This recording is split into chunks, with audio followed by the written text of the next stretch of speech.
दोस्तों प्रेम शर्मा आप सभी का अपने इस YouTube परिवार में स्वागत करता हूं। हम स्टडी कर रहे हैं करमवीर भरत खंड काव्य। कक्षा 10 का खंड काव्य है, बहुत ही इंपॉर्टेंट है और इसके जो लेखक हैं वो हैं लक्ष्मी शंकर मिश्र निशंक जी। और इस वीडियो में हम पढ़ने वाले हैं इस खंड काव्य का छठा सर्ग, षष्ठ सर्ग राम भरत मिलन, जो कि इसका अंतिम सर्ग भी है।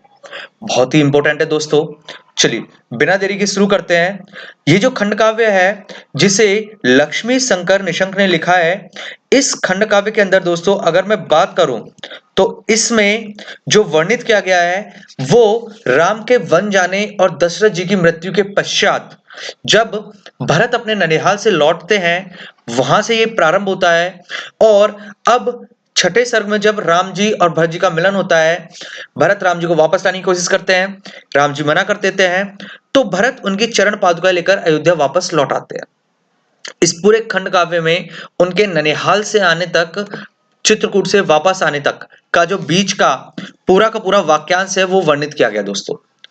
लक्ष्मी शंकर मिश्र जी ने यहाँ पर केकई के चरित्र को भी सुधारने की बहुत कोशिश की गई है। उनकी जो एक इमेज बनाई हुई थी लोगों ने कि केकई जो है माता होके भी उन्होंने अपने बेटे के लिए गद्दी पांगी और राम जी को भेज दिया, अपने सौतेले बेटे के साथ ऐसा किया।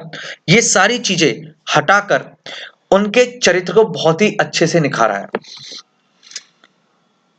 बात करते हैं दोस्तों इस खंड काव्य की, तो देखिएगा ये जो छठा सर्ग है इसके अंदर जो बात हुई है राम भरत मिलन की, एक निषाद ने राम के आश्रम में भरत की आगमन की सूचना दी।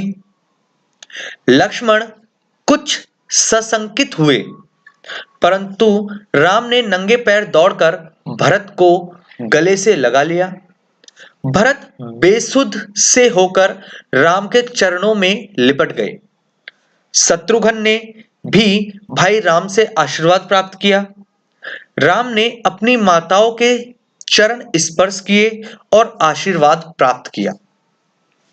इसके पश्चात मुनि वशिष्ठ ने राम को दशरथ मरण का संदेश सुनाया, जिसे सुनकर राम तथा लक्ष्मण दुख से अधीर हो उठे। यह देखकर वशिष्ठ जी ने राम को समझाया। कुछ दिनों तक सभी लोग राम के आश्रम में आनंद मग्न रहे। चित्रकूट आश्रम का प्राकृतिक वातावरण अत्यंत मनोरम था।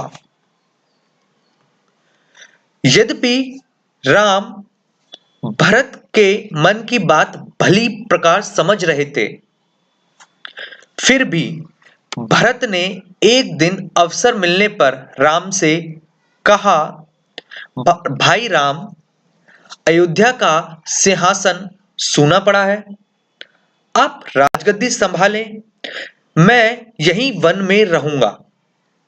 केकई भी राम से कहती है कि इस संपूर्ण दुखजनक नाटक के मूल में मेरा ही हाथ है। भरे पूरे रघुवंश में मैंने ही कालिमा लगाई है। हे पुत्र राम, भरत जो कह रहा है तुम उसे मान लो। हम सबका यही मत है कि तुम अयोध्या वापस चलो। राम ने बड़ी सहानुभूति से भरत तथा केकई को समझाते हुए कहा, पिता स्वर्गलोक चले गए, माताएं विधवा हो गईं, मैं राजा बनकर पितृ वचन को किस प्रकार भंग करूं? इससे तो राजवंश का आदर्श ही समाप्त हो जाएगा।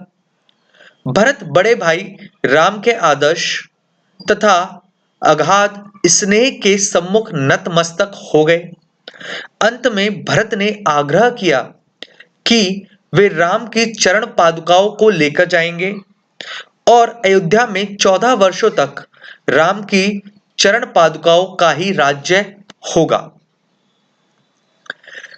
राम ने भरत को अनेक बातें समझाई और उन्हें गले से लगाकर अपनी चरण पादुकाएं अर्पित की।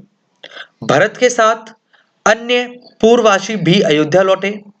भरत ने अयोध्या से बाहर नंदीग्राम में एक पर्णकुटी बनवाई और स्वयं कुशा के आसन पर बैठे तथा राम की चरण पादुकाओं को राज सिंहासन पर सुशोभित किया।